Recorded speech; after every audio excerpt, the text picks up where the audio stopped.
다 같이 묵도하심으로 수예배를 함께 드리겠습니다.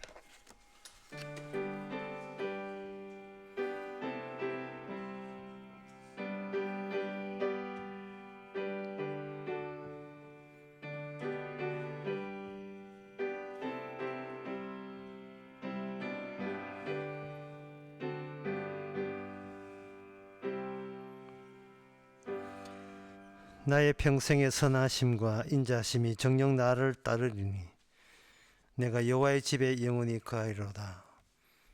주님, 저희들 홀로 사는 것이 아니고 주의 자비하심과 선하심이 항상 따라 붙고 이끄신다는 것을 저희들이 염두에 두게 하시고 여호와의 집에 영원히 거하는 이러한 은혜와 혜택을, 그 가치를 잊지 않는 저희들 되게 하옵소서. 예수님 이름으로 기도합나이다. 아멘. 찬송가 410장 합시다.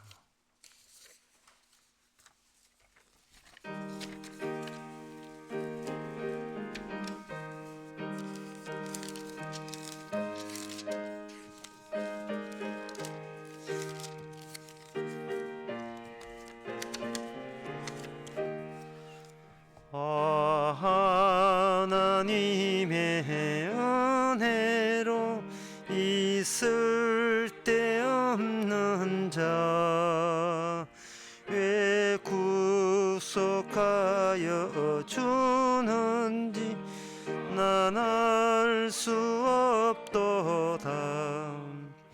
내가 믿고 또 의지함은 내 모든 형편 잘 아는 주님, 늘 돌보아 주실 것을 나는 확실히 아네.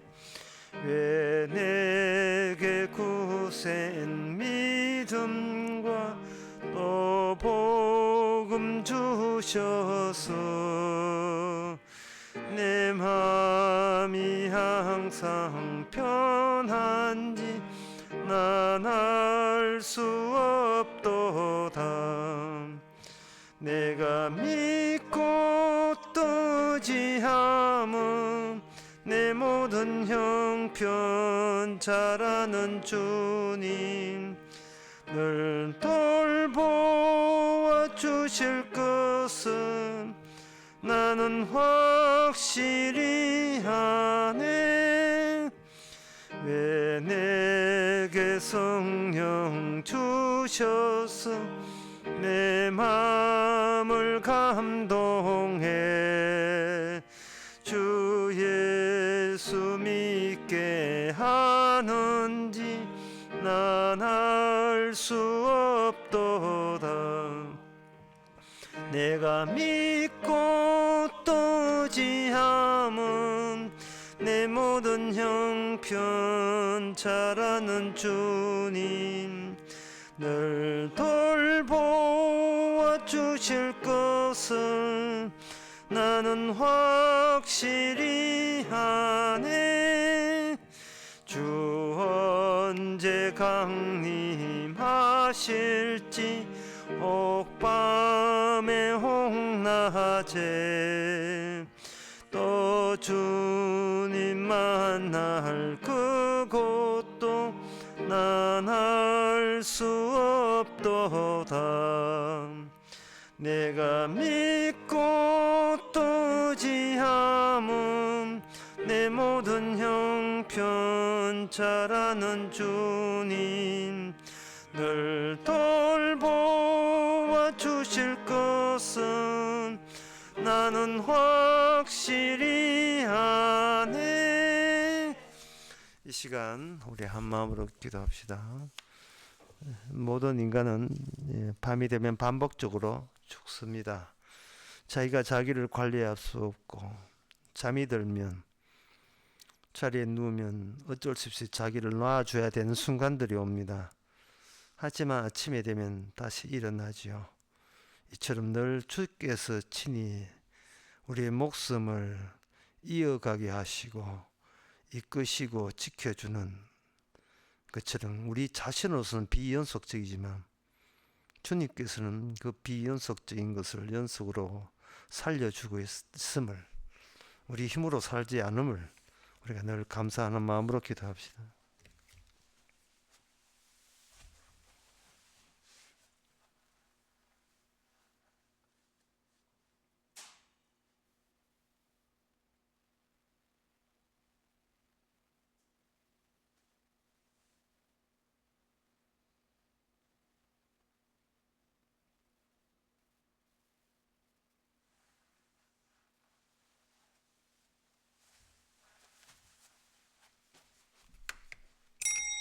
하나님 아버지, 밤이 되면 맥없이 퍼지는 저희들, 낮에는 야무지게 자기 자신을 붙잡고 살게 만든다고 자부하지만 어쩔 수 없이 잠이 들면 모든 것을 놔야 되는 우리의 처지, 주께서 늘 살려주시는 이 은혜를 저희들의 한시도 잊지 않고 감사할 수 있는 저희들 되게 하옵소서.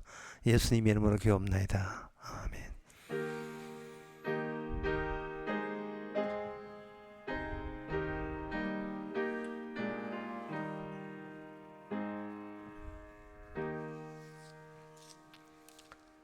하나님의 말씀은 하박국 1장 1절에서 4절입니다.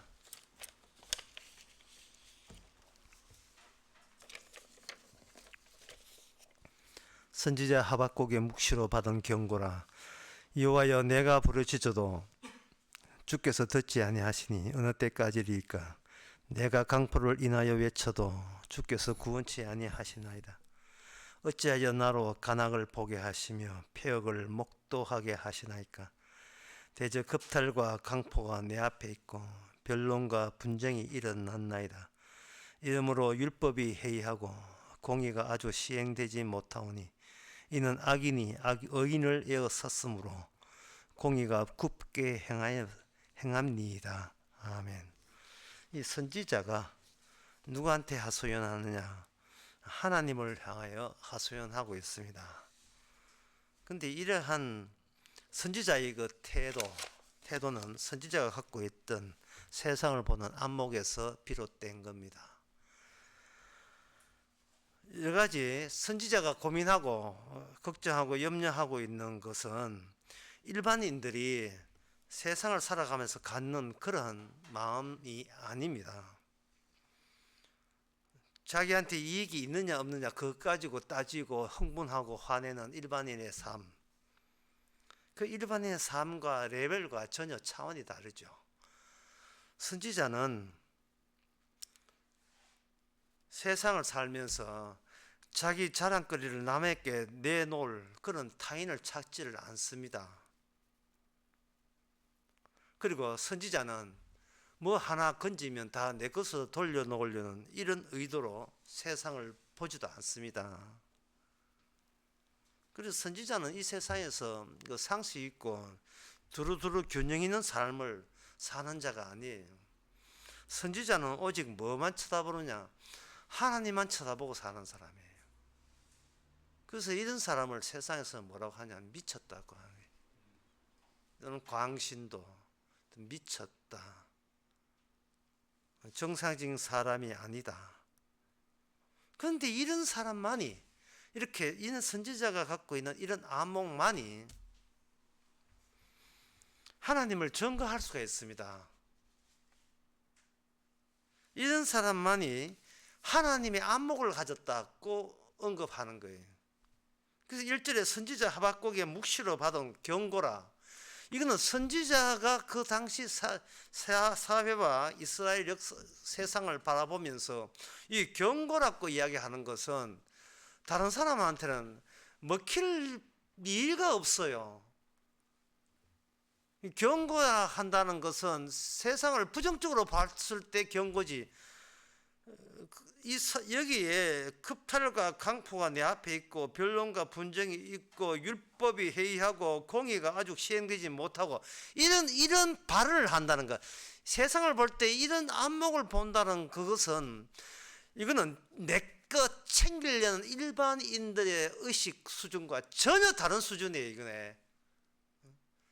내가 남들처럼 사람처럼 사는 것처럼 살아봐야지. 지금 이런 데 선지자는 정신 팔리지 않고 있습니다. 하나님이 지금 무슨 일을 벌리시고 하나님의 뜻은 이미 우리에게 주어져 있다. 그 뜻대로 세상이 어떻게 진행되는가, 그 하나님의 안목을 타서 그런 쪽으로 세상을 봐야 이거는 제대로 보는 것이다. 그래서 이 선지자가 그런 생각을 하고 있다는 건, 선지자에서 오직 있는 것은 자기께 있는 게 아니고 오직 율법만 있는 거예요. 하나님의 말씀만 있고 하나님의 묵시와 하나님의 계시만 있는 겁니다. 이제 그렇게 볼 때 선지자 눈에 보기에 그 당시에 유다와 이스라엘, 그 당시 이스라엘은 망했으니까 유다 나라가 뭐냐, 온통 천지가 하나님의 계시를 요새만 복음이죠. 하나님의 복음과 하나님의 계시를 방해하는 요소로 가득 차 있음을 발견합니다. 어떻게 여러분하고 같은 생각이겠습니까? 세상을 바라보면서 어떻게 저렇게 하나님의 뜻을 회방하고 방해하는 것들만 이렇게 계속해서 번지고 퍼져나가고 유행되고 그게 철렁이고 넘치고 있는가? 하나님이 엄연히 살아 계신데 세상은 왜 자기 것만 챙기면 그것이 정상적인 삶이라고 저렇게 고집들을 부리는가? 하나님의 말씀과 하나님의 복음과 계시는 그들에게는 찾아볼 수가 없는 이 세상이 그 분위기가, 그런 경향성이 선지자로 하여금 하선하게 만들었고요. 점점 외톨이로 만들었고, 그리고 미친 사람으로 간주되게 만들었던 겁니다. 하나님의 계시와 하나님의 말씀에 거기에 응아 쳐다보고 사는 이 레벨이 높은 수준 있는 안목의 이 선지자는 아까도 말씀하셨지만 자기 것이 자기 안에 자기 것에 대한 관심사가 없습니다. 그러면 관심은 어디 있는가? 이거는 신약의 베드로전서 1장 10절에서 11절에 보면 그게 선지자가 무슨 일을 했던가, 구약의 선지자가 어떤 일을 했던가가 요약돼서 나옵니다. 이 구원에 대해서는 너희에게 임할 은혜를 예언하던 선지자들이 연구하고 부지런히 살펴서 자기 속에 계신 그리스도의 영이 그 받으실 고난과 후에 얻을 영광을 미리 증거하여 어느 시 어느 때에 지시했는지 상고하느니라. 예수님 오시기 전에 많은 선지자가 뿌려져 있었는데 그 시대마다 툭툭 뿌려져 있는 거예요. 그러니까 그 하나님의 언약이 하나의 그 군용 트럭이라면, 군용 트럭에는 사람을 뒤에 실을 수가 있어요. 군용 트럭이라면 그 트럭 중에서 김일병, 이비명, 박이명, 최일병, 일병들이 그건 김상병, 최병장 해가지고 죽지도 않아서 내려 하면서 툭툭 떨어뜨리는 거예요. 그 시대마다. 아브라함은 내려, 이삭 내려, 모세 내려, 그 다음에 하박국 내려, 지난번에 나홈 내렸죠. 그 내렸던 그 병사들, 하나님의 병사들의 소속이 한 줄로 이어질 수가 있는데요. 먼저 내렸던 병사가 그 시대의 아픔을 겪었다면 그 뒤에 하는 병사는, 선지자는 이름의 병사는 그 아픔보다 더 아픈 경험을 하게 되고 점점 더 이 세상이 파멸의 길에 들어서고 있다는 것을 계속 던집니다. 그리고 그 운전대는 누가 쥐고 있는가? 예수님께서 그 운전대를 쥐고 자신의 마음을 미리 그 최일병 박상병한테 계속 자기 마음을 전달한 거예요. 그래서 이 하박국 선지자의 그 세상을 보는 안목의 레벨이라는 것은 장차 오실 예수님의 갖고 있던 마음, 성령이라 되는데 베드로전서 1장에서 성령에 의해서 그들은 그 시대를 하나님 수준에서 바라보고 있습니다. 그럴 때 항상 그 특징은 이 시대가 오늘부로 끝장나도 이 시대의 모든 인간들은 하나님 앞에 할 맛 없음, 그 결론들에 도달됩니다. 그러나 아주 선지자는 아주 메시아가 아니니까 미련이 있는 거예요. 유대 나라, 이스라엘 나라에 미련이 있고 아직도 그 백성들을 안타까워하는 거예요. 그래서 오늘 본문에 이렇게 호소하는 겁니다. 하나님이 언제까지 이 하나님의 백성 유다 나라가 하나님의 말씀을 개무시하는 것을 언제까지 지켜보시렵니까? 때려서라도 깨쳐야 되는 게 아니겠습니까? 아직까지 이제 선지자니까요. 예수님이 하시는 일까지 다 알 수는 없지만, 다만 그 시대가 이게 하나님의 말씀과 견주어 볼 때 엉망이라는 그 정도는 선지자가 알고 있습니다. 근데 일반인 같으면 뭐 그 정도가 됐든 관계됐든 우리는 밥 먹고 사는 게 우리 역할이지. 그건 뭐 왜 그 남이 어떻게 사는 거 그거 신경 쓸 필요 없지 않느냐? 신경 쓸 필요 없지요. 선지자도 그렇게 살고 싶어요. 콩 내놔라 팥 내놔라 남의 일에 간섭하기 싫은데 선지자 안에 장차 오실 예수님의 성령이 그분들에게 들어있거든요. 그러니까 이거는 선지자가 자기 일처럼 생각되지만 실은 자기 일이 아니고 그 군용 트럭에서 툭 던져진 그 군용 트럭을 모시고 있는 예수님의 그 일을 그 시대에 하나의 메시아로서 미리 외치고 있는 겁니다. 자, 그렇다면 이런 선지자가 그런 하소연을 하면서 무엇이 선지자 보기에 이건 옳지 않아, 이거는 엉터리야 라고 단정 지을 수 있는 내용이 뭐냐? 그게 보면 여기 4절에 보면 율법이 해이하고 공의가 아직 시행되지 못하오니 하나님이여 제가 이스라엘 유다 나라를 대표해서 제가 하나님 앞에 하소연합니다. 이래 돼 있다 이 말이죠. 여기 율법이 나오거든요. 그러면 선지자의 그 근거, 선지자가 율법을 언급하고 공의를 언급했다면 선지자는 하나님의 말씀 가운데서 말씀 가지고 무엇이 나와줘야 하나님의 율법이 율법답게 그 현실성이 있는 거로 그렇게 가져하느냐? 그것은 바로 율법이라고 했으니까 율법이 처음 주어졌던 곳, 그것도 문자로 주어졌던 그때, 그것이 어디냐? 시내산입니다. 이 구약 이스라엘의 처음 출발은 시내산부터예요. 물론 그 쪽수는 유월절날 뽑아냈지만 그 유월절날 그들이 이스라엘이 뭘 해야 되며 어떤 나라며 이스라엘의 그 정체성, 자신의 본질, 이스라엘이 해야 될 이념, 이런 것은 시내산에서 하나님과 집단적으로 대면하면서 그들은 하나님으로부터 부여받게 되어 있습니다. 신명기 4장 11절에서 14절에 보면 너희가 가까이 나와서 산 아래 서니 시내산입니다. 그 산에 불이 붙고 화염이 충천하고 유암과 구름과 흑암이 덮였는데 여호와께서 화염 중에 너희에게 말씀하시되 음성뿐이므로 너희가 그 말씀만 듣고 형상은 보지 못하였느니라. 그 다음에 13번 말씀, 여호와께서 그 언약을 너희에게 반포하시고 너희로 지키라 명하셨으니 곧 십계명이며 두 돌판을 친히 서신 것이라. 보지를 너무나 하나님이 존재하시고 실존에 나타났는데 보지를 못했어요. 왜 못 봤는가? 너무나 영광스러워서 못 본 거예요.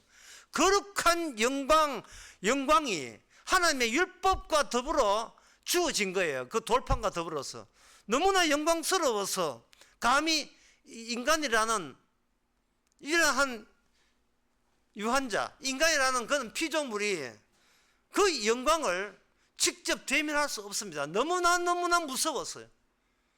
너무나 겁났어요.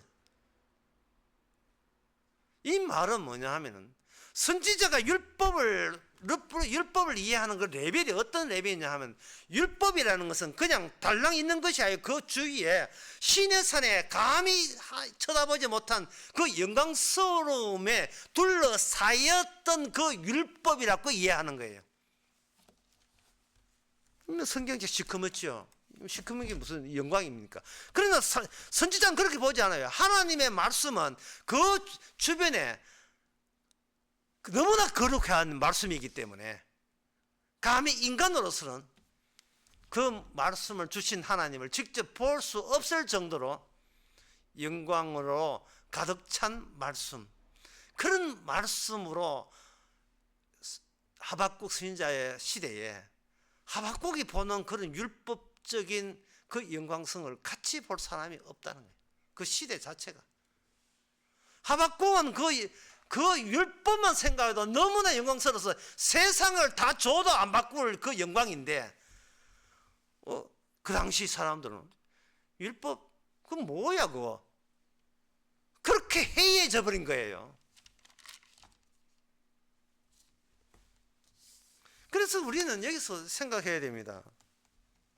왜 인간들은 특히 이스라엘, 하나님을 만났다는 그 이스라엘은 그 율법 받을 때의 그 거룩한 영광스러움을 계속 유지하지 못하고 영광 다 떨어내버리고 그 율법을 문자 정도로만 해가지고 잔소리 정도로만 취급하게 된 도대체 그렇게 달라진 그 이유가 어디 있느냐? 그거는 여러분들이 잘 아시다시피 이스라엘이 하나님을 섬기지 않고 이방 우상을 섬기기 때문에 그렇던 거예요. 그러면 이방 나라들은 저거들이 있는 신을 섬길 때는 이런 영광성 같은 거 없어요. 신과 거래하고 신과 막 먹고 이래 나오는 거죠. 자기들이 선택한 신이니까요. 본인이 필요하다고 원해서 신을 선택했기 때문에 신이 자기 뜻대로 하면 갈아치우기를 여사로 하죠. 이러한 영광성이 빠져버린, 거룩함이 빠져버린 그 이방인들은 왜 신을 대할 때 쉽게 대하고 함부로 대하고 이스라엘처럼 시내산에서 직접 영광 중에 만났던 그 율법 같은 그러한 거룩성이 왜 빠져 있는가? 제가 한 예를 들겠습니다. 기원전 5000년경이에요. 저 나일강이 있는 그 이집트, 세계에서 그 이집트 문명이 제일 오래됐다 라고 할 수 있어요. 수메르 문명도 오래됐는데 이집트 문명도 오래됐어요. 거기에 나일강 처음에 그 지중해를 빠지는 그 동네는 비가 거의 안 와요. 1년에 한 25mm밖에 안 와요. 거의 사막적인데, 그런데 그 나일강이 있는 이집트는 아주 물이 풍부해요. 이디오피아 저 수단에서 내려오는 그 강 줄기가 세계에서 제일 긴 강이거든요. 5,600km인가 하여튼 그 긴 강이 6월달 되면 그 이집트 날씨가 감수기, 그리고 감수기 비가 감한 거, 그다음에 정수기 비가 증가하는 그 때가 1년을 두 때로 나누는데 6월달 되면 비가 이제 슬슬 오기 시작하는 거예요. 하다가 10월달, 4개월째 10월달 되면 나일강이 평소보다 11m에서 12m까지 쫙 올라옵니다. 그래서 정수기가 시작되는 그 첫 달에 그 샛별 시리우스라는 샛별이 태양과 같은 위치에 있기 때문에 그때부터 세계 최초로 1년을 365일 태양력을 최초로 만든 나라가 이집트예요. 제가 이 이야기를 왜 하느냐 하면, 인간이 자연을 대하는 태도가, 신은 자연에 신이 있어서 신에게 잘 빌기는 빌지만 신의 영광에 매료되는 게 거기 흠뻑 젖는 게 아니라 신에게 복종하는 게 아니고 자연에게 신을 부여하고 신에게 제물 드리고 제사 드리면서 뭐를 뽑아내느냐 하면은, 우리가 이 수로나 관계, 그게 농사 짓고 사람들에게 자연의 질서를 이렇게 뽑아내서 그것을 활용하게 되면 자기 생존과 생기에 유리하게 작용한다는 자연 법칙을 뽑아내는데 주목적이 있었던 거예요. 그게 달력이거든. 세계 최초의 태양적 달력이에요. 1년을 365일로 정해놓고. 그러니까 이거는 이 말은 한마디로 뭐냐면 인간은 자연 속에 있으면서 자기를 위한 자연이에요. 이 자연을. 이걸 뭐 하나 붙인다면 자신의 영광을 위해서 내가 원하는 내가 잘되기 위해서 자연에 대해서 질서 체계를 인간들은 지혜를 모아서 그걸 뽑아내는 겁니다. 그러면 그럼 신의 법, 신의 경계는 뭐냐? 그거는 신의 법보다 더 하나로 완성됐다고 보는 게 뭐야? 대자연이에요. 율법을 대자연의 일부로 본 겁니다. 율법을. 그 불신자들, 그 이방 우상 선진자들에게 신의 경전이 중요하냐, 태풍 오는 게 중요하냐? 태풍 오는 게 더 심각하죠. 이건 쉽게 예를 듭니다.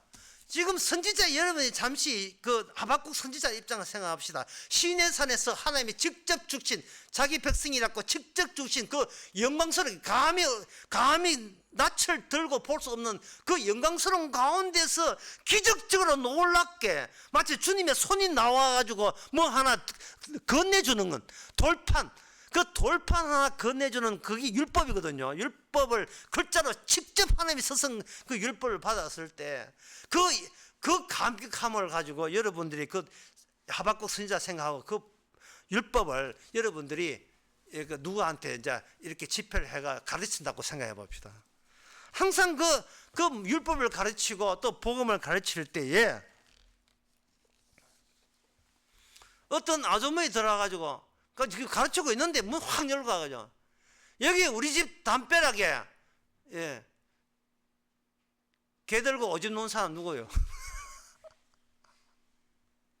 또 한참 가르치는데 아저씨 그 2층인데 아래층에서 지금 아래층에 편의점에 지금 물이 떠지는데 좀 고쳐주세요.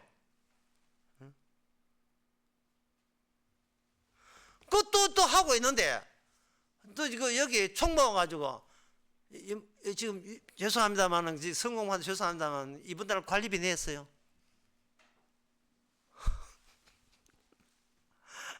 자, 한번 보세요. 지금 여러분 하박국 선지자인데 율법에 회의해서 그것을 가슴 아파서 지금 하소연하고 있는데 일반인들 율법을 아주 개무시하는 일반인들이 하는 이야기가 뭡니까? 관리비 냈어요. 2층에서 그 뭔가 수리 좀 해주세요. 우리 천막에 1층 편의 천막에 비 셉니다. 또는 누구야 개 들고 와가지고 오줌 누는 사람. 어떤 사람 또 해가지고 우리 담벼락에 당신 낚시했는데 낙서 좀 채워달라. 그 이야기 나오죠.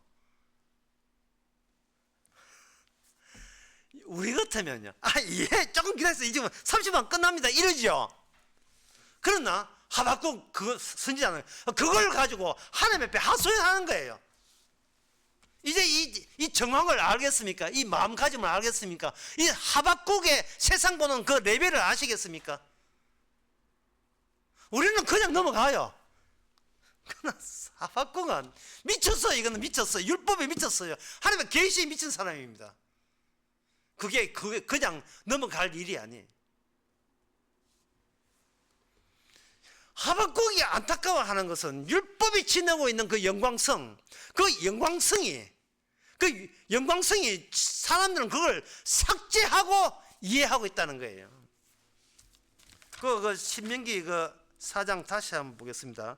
거기에 보면 4장 12절 그 하나님께서 돌판을 넘겨주는데 그때에 화염 중에서 불이 붙는 화염 중에서 나타나셔서 하나님께서 그들에게 그때 정신 없죠. 막 혼미하죠. 사람들이 너무 무서워서. 그때 하나님은 보이지 않는데 보이는 게 있는데 그게 뭐냐? 돌판이었다 이 말이에요. 그러면 그 돌판을 모세가 다시 산에 가가지고 돌판이 너무 무섭기 때문에 그걸 상자에 담아야 되는데 그 상자 담기 위해서 두 번째, 세 번째 계속 올라가서 그 계시를 받아서 그 상자가 뭐냐? 언약궤라 하는 겁니다. 이제 언약궤가 어느 정도냐 하면은 열왕기상 8장 6절에 보면 제사장들의 여호와의 언약궤를 그 처소에 메어 들었으니, 이게 솔로몬이 성전 만들 때 이야기예요. 성전 만들 때 그때 성전에서는 언약궤가 있었어요. 언약궤 있는데 그 언약궤 효과가 뭐냐? 8장 10절 11절에 보면 제사장들이 성소에 나올 때 구름이 하나님의 전에 가득하며 제사장이 그 구름으로 인하여 능히 서서 섬기지 못하였으니 이는 하나님의 여호와의 영광이 여호와 전에 가득하여다. 보세요. 그때 가져다도 언약궤의 영광이 있었다 없었다? 있었던 겁니다. 사무엘상 6장 19절 12절에 보면 하나님 그 언약궤가 운반할 때 베스메스 사람들이 여호와의 궤를 들여다본 거로 그들을 치사 70명이 죽었는지라. 여호와께서 백성을 쳐서 그렇게 사륙하였으므로 백성들이 예고하였단 말이죠. 거기 상자가 뭔데? 그 상자 안에 율법이 들어있는데 그 율법이 들어있는 것을 보호하기 위해서 언약궤 했는데 그 언약궤를 열고 사람들이 이게 뭔가 하고 본 거예요. 그들은 율법이 누가 줬으며 줄 때 그 거룩한 영광이 얼마나 엄숙하게 주어졌다는 그 사실을 완전히 빼버리고 그걸 삭제하고 그냥 일반적인 돌판, 일반적인 글씨, 어떤 사물책 그걸로 본 겁니다. 블레셋하고 이스라엘 전쟁할 때 언약궤 빼앗겼잖아요. 여러분 잘 아시다시피 그 블레셋 사람이 언약궤 뺏었다고 좋다고 자기 신전에 갖다 놓으니까 거기에 자기 신전 다곤 신성에 아침에 보니까 다곤 신성에 퍽 엎어져가지고 손목 발목 다 깨지가 있어요. 예, 누가 했겠어요?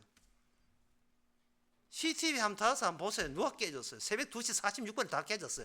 왜 했는가? 언약궤가 그렇게 자기 영광성을 유지하고 있었던 거예요. 언약궤 자체가 이건 인간이 집어넣은 게 아니고 인간이 강조한 것이 아니고 이진 게 아니고 언약궤 자체가 지닌 하나님의 영광은 언약궤를 따라 항상 있었던 겁니다.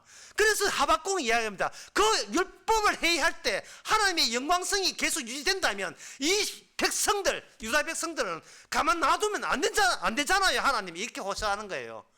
이 얼마나 이 하박국이 순박합니까? 순진하지요. 세상 사람 미쳤다 할 거예요. 정신이 아직도 그걸 믿나요? 문자야 문자 아무것도 아니야. 그게 왜 영광스러워? 이미 시대가 너무나 이 자연이 신을 대신했기 때문에 율법도 그 자연 중에 일부라고 본 겁니다.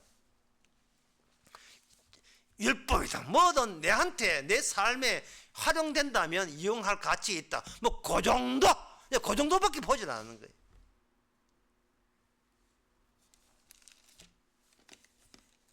여러분들이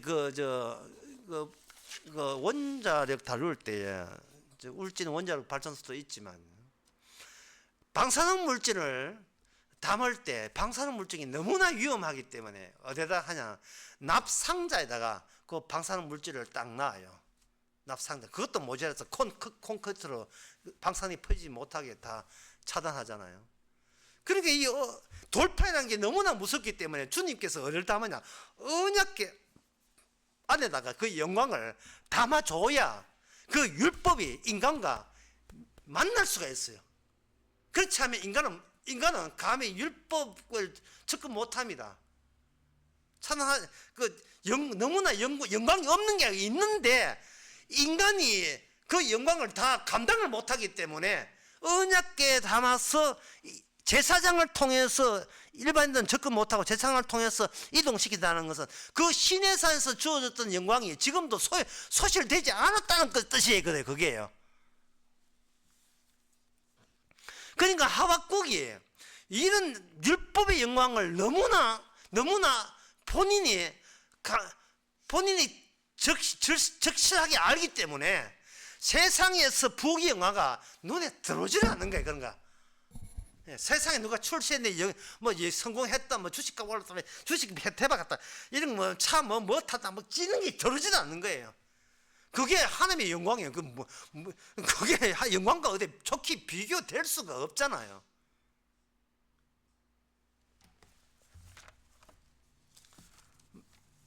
마태복음 26장 64절에서 이제부터 좀 어렵습니다. 마태복음 26장 64절에서 예수님께서 이런 말씀하셨어요.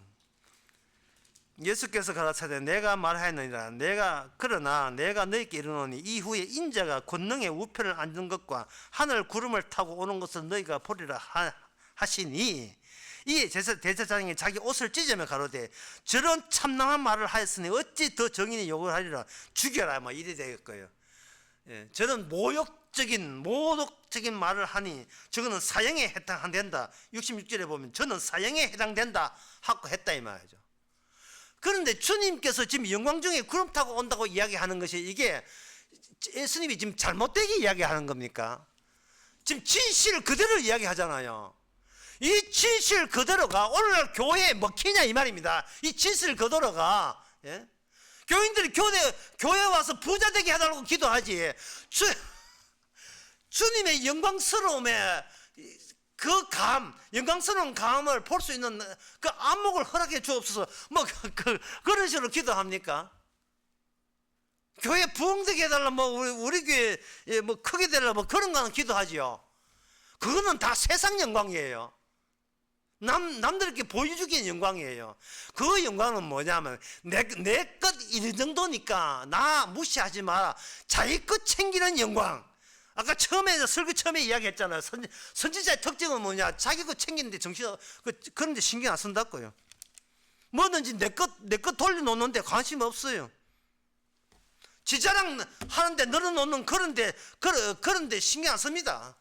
왜?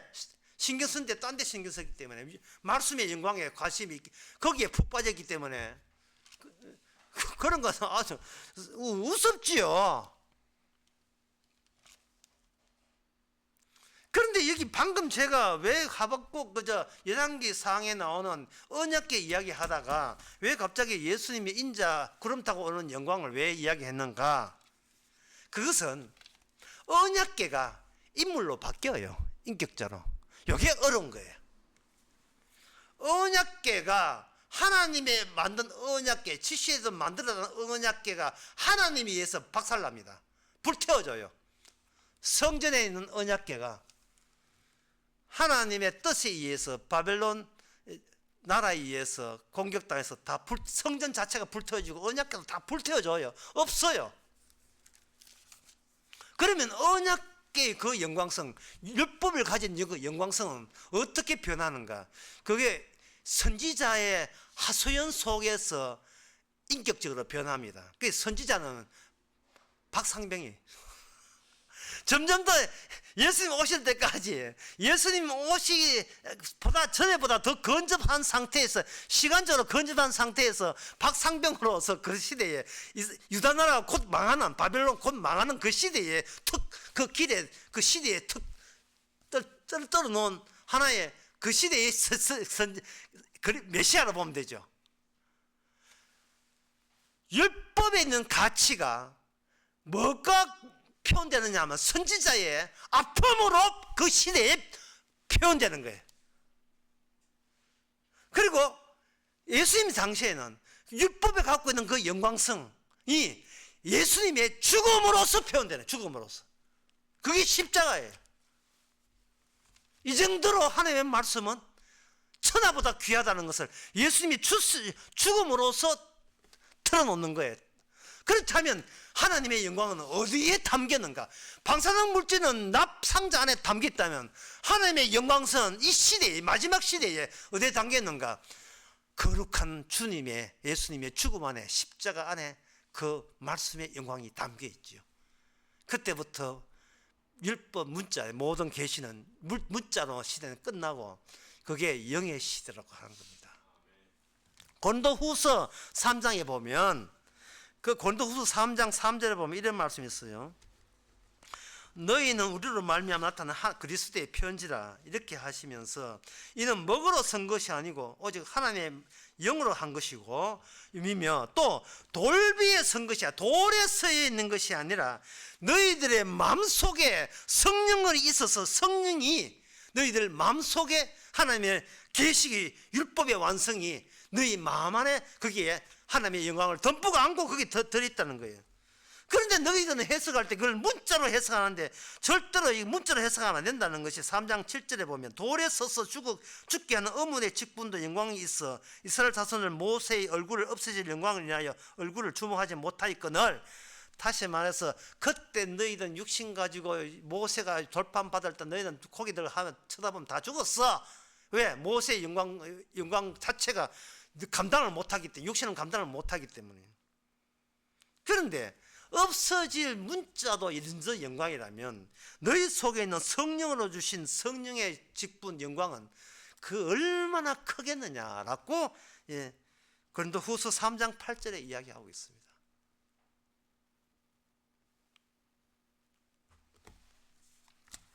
자, 이것은 무엇을 뜻하느냐 하면 언약궤가 인격화되는 양상이 신약의 성도에게 성령이 임함으로써 그 영광성이 실현되는 거예요. 어떻게? 죽어도 상관없이 된 거죠. 죽어도 상관없는 거예요. 이걸 좀 어렵더라도 좀 설명을 해 드릴 필요가 있는데요. 히브리서 9장 27절에 보면 한 번 죽는 것은 사람에게 정하신 것이고 그 후에는 심판이 있으리라 이래 되어 있어요. 신약에 와서 예수님께서 자기 죽음에다가 말씀이 완성해 주는 그 무서운 영광성을 예수님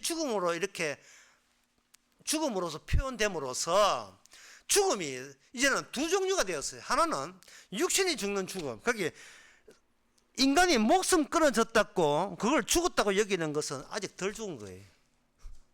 아직 죽음 하나 더 남아있어요.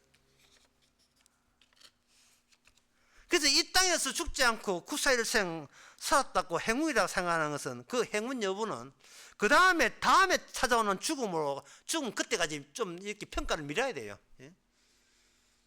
우리 아버지 고난 그래서 저 죽을 뻔했는데 살았어. 우리 아버지는 참 행운이 많아. 글쎄요, 한 번 죽는 것은 사람에게 정한 거고요. 진짜 본격적인 죽음은 그 뒤에 와요. 목숨 끊어지고 그 뒤에 심판으로 온다고요. 그러면 어느 기준에서 나를 봐야 됩니까? 내가 목숨 살까 말까, 내가 얼마 있어, 한 달에 얼마야 내가 밥 먹고 사냐, 지금 여기 기준으로 레벨로 보면 안 되고 마지막 심판이 있을 때에 나는 거룩한 죽음 안에 주님의 말씀의 완성, 언약궤죠. 그렇게 언약궤가 인물화된 그 인물적으로 변한 게 오늘 성도거든요. 하나님의 말씀의 영광, 성령을 통해서 주어진 그 영광, 하늘나라의 영광, 그 영광된 그런 모습으로 심판을 맞이할 것이냐, 아니면 그냥 밥 먹고 살다가 찌질이 같이 살다가 그냥 두 번째 죽음이 있는 것은 생판 들어본 적도 없고, 들어도 짜증내면서 대자연이 중요하지, 코로나가 중요하지, 그 말씀이 십자가 복음이 뭐 중요해, 그래서 코로나 살아나면 그게 승리지, 이런 식으로 살다가 두 번째 고만 아다리, 일본 말 나온다, 또 두 번째 그 죽음에 걸려버리면 이거는 그 심판에서는 끝장인 거예요. 아직 그거는, 그래서 그 히브리서 9장 28절에 보면 이와 같이 그리스도 많은 사람을 죄를 대신 담당하시려고 단번에 들이신 바 되셨고 구원에 이르게 하기 위해서 죄와 상관없이 자기를 바라는 자에게 두 번째 나타나시리라. 항상 이렇게 말씀이 완성되는 그 영광은 예수 그리스도에게 예수님의 십자가 안에 들어가야 비로소 그게 보이는 겁니다. 그 안목이 바로 성령을 통해서만 그 안목을 장착이 가능해요. 그래서 성도는 움직이는 언약궤입니다. 우리 안에 너무나 세상 천하보다 더 귀한 영광이 들어있어요. 이것을 사실은 그 제자들이 이미 경험했었어요. 누가복음 9장 28절 30절에 보면 이 말씀을 하시는 해 8일쯤 되어 예수께서 베드로와 요한과 야고보를 데리고 기도하려 산에 올라가서 기도하실 때에 용모가 변화되고 그 옷이 휘어져 광채가 나더니 문득 두 사람이 예수와 함께 말하니 이는 모세와 엘리야라 영광 중에 나타나서 장차 이렇게 영광 중에 나타났다. 예수님과 함께 있을 때 제자들은 예수님을 그냥 목수의 아들로 뭐 일반 일로 그렇게 그런 모습으로 있으니까 그렇게 대단한 영광스러운 것을 아직도 긴가민가하고 있었죠. 그러나 이미 선지자들, 예수님의 영이 있었던 그 모세와 엘리야라는 선지자가 예수님과 함께 대화할 때 그 세 사람 다 그 격에 맞는 말씀 완성이 주는 격에 맞는 영광스러움이 함께 있었어요. 그게 해같이 빛난다고 되어 있어요. 그런데 그 두 분이 대화하는 대화 내용이 누가복음 9장에 소개되어 있는데 뭐 이야기하는데 그 대화 내용이 뭐냐 하면 예루살렘에서 예수님이 별세하실 것을 말씀하실세라고 되어 있어요.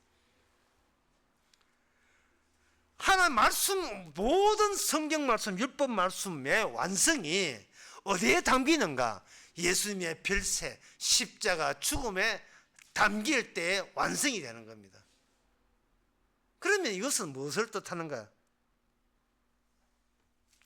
예수님의 십자가가 그 안에서, 십자가 통해서 모세가 받았던 그 하나님의 거룩한 모든 거룩과 모든 영광을 십자가 안에 들어있다는 것을 발견한 사람은 이미 십자가 안에 모세 엘리야처럼 같이 있는 사람이고, 그 사람은 성령을 받았기 때문에 십자가 안에 천하보다 더 귀한 보물이 그 안에 들어있다는 것을 아는 사람입니다. 예수님께서 말씀하신 내 살과 내 피를 마시지 않은 한 너희에게는 영생이 없다 라는 말씀을 하신 취지도 맨 그 말씀이에요. 그 이미 우리 안에 하박국이래, 여러분을 하박국 선지자라고 칩시다. 여러분 안에 예수님의 영이 들어있고 세상을 말씀 중심의 세상을 보고 율법의 영광과 더불어서 함께 산다면 여러분들이 이 땅을 바라볼 때 지는 아파트값 다 내리는데 지 혼자 올라가지고 아이고 너무 좋겠다 뭐 비타민 C 뭐 쉽게 말하면 그런 것 가지고 부러워할 게 아니고 오히려 하나님 앞에 하소연해야 되죠. 하나님, 저 사람은 저기에 돈에 미쳐 있습니다. 외양간에 소 많다고 미쳐 있고요, 포도나무가 무성하다고 지금 그걸 자랑질하고 있고요. 또 하박국 3장에 또 나오죠. 예? 그 유명한 하박국 3장.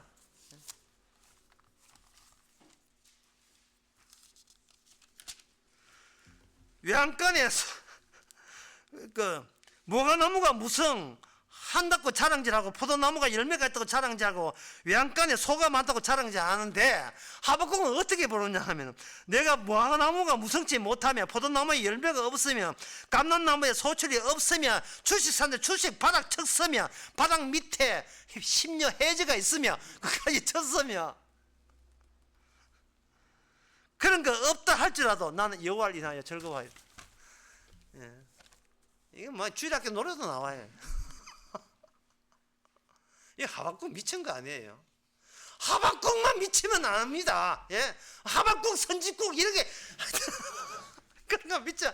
우리도 하박국 같이 미친 자라는 것을 성령을 통해서 이 계시를 통해서 알려주는 겁니다. 지금 국민의힘 그게 문제가 아니에요 지금. 예? 예? 지금 세상 문제가 코로나가 문제가 아닙니다. 십자가에 대해서 모독하고 있다는 것. 어느 구석, 어느 직장, 어느 가정에서, 어느 교회에서도 십자가 모독하는 걸로 넘쳐나는 이거 보고 우리 주님 앞에 고자질을 해야 되는 것 같습니까? 주여, 십자가를 모독하고 있습니다. 그러면 주님의 응답은 뭡니까? 니나 잘하세요, 니나. 니도 마찬가지잖아. 어떻게 지 주제 파악 못하고 뭐 남은 건 남한테 고자질해. 니부터 똑바로 했어? 응? 니 목적 소 키운다고 니 외양간에 소 하나도 없이 한번 해봐? 그래도 여호와로 즐거워하겠어? 주여 감사해. 소를 다 없애줘서 감사합니다 하겠어? 소가 나의 영광이 아니올소이다 뭐 이런 거. 십자가가 영광입니다 말할 수 있겠어요? 끝으로 마태복음 5장 13절에서 16절 이런 마음 레벨의 안목을 가지고 이 말씀을 다시 한번 보시기 바랍니다. 너희가 세상의 소금이니 소금의 맛이 그 맛을 잃으면 무엇으로 짜게 하리요. 후에는 아무 쓸데없이 다 밖에 버리고 사람에게 밟힐 뿐이라. 너희는 세상의 빛이라. 산위에 있는 동무가 숨기지 못할 거죠. 우리가 세상의 빛이기 때문에 우리가 뭐 어디서 산속에 사는 게 아니에요. 그러니까 우리는 직장 생활을 해야 되고 세상에 날개를 펴고, 날개 있는지 모르겠는데 날개 펴고 세상에 나가야 돼요. 빛이기 때문에, 소금이기 때문에.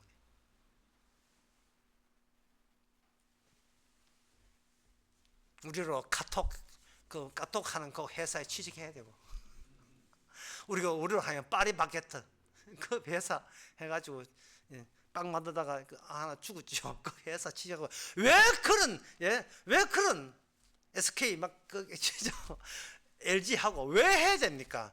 빛이기 때문에. 왜 그게 왜 이 영광이 아니고, 그 영광이 아닌 것을 부러워하는 나는 뭐냐? 과연 소금이냐? 과연 나는 빛이냐? 누가복음 7장에서 막달라 마리아인지 누군지 모르겠습니다만 하여튼 죄인의 한 여인이 예수님의 앞에 향수를 뿌리면서 울고 눈물로서 그 발에 적시면서 내가 바로 죄인이다고 주님을 엎드릴 때 바로 주께서 용서 많이 받은 자가 최고의 사랑을 이런 식으로 보여준다고 하잖아요. 우리가 완벽합니까? 우리가 세상 영광 안 좋아해요. 그러나 우리가 그런 세상에 하박국처럼 파견하는 이유가 이 가장 영광스러운 십자가를 담는 자는 이 막달라 마리아 같은 여인이에요. 장녀, 강도, 세리, 오늘 밤에 네 구원이 일어난 그 모습, 죄인이기에 어느 누구보다도 십자가의 영광을, 누구보다 더 사랑을 깊이와 높이를 아는 사람, 이게 오늘날 성령 받은 성도이고 선지자입니다. 기도하겠습니다. 하나님 아버지, 저희들 아무리 생각해도 남지적질을 할 수 있는 자기의 못됨을 다시 한번 깨닫게 해주신 것을 감사합니다. 오직 십자가만 쳐다보면서 우리는 이 땅에 살면서 왜 죄인인가를 더욱더 깊이 알아가는 저희들 되게 하옵소서. 예수님의 이름으로 기도합나이다. 아멘. 찬송가 405장 합시다.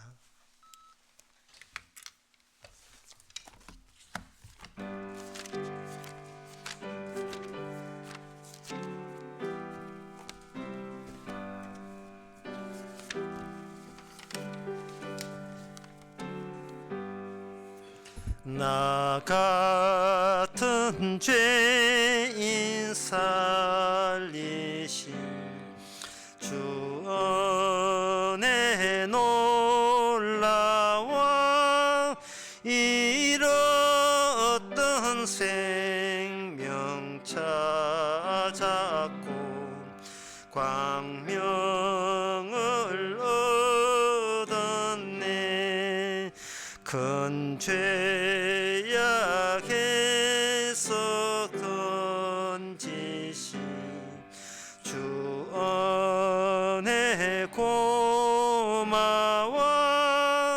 나 처음 믿은 그 시간 귀하고 귀하다.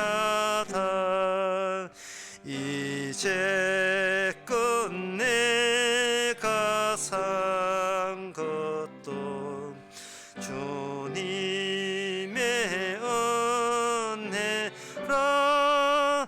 또 나를 장차 본향에 인도해 주시리. 거기서 우리 영원히 주님의 은혜로 해처럼 밝게 살면서 주 찬양하리라.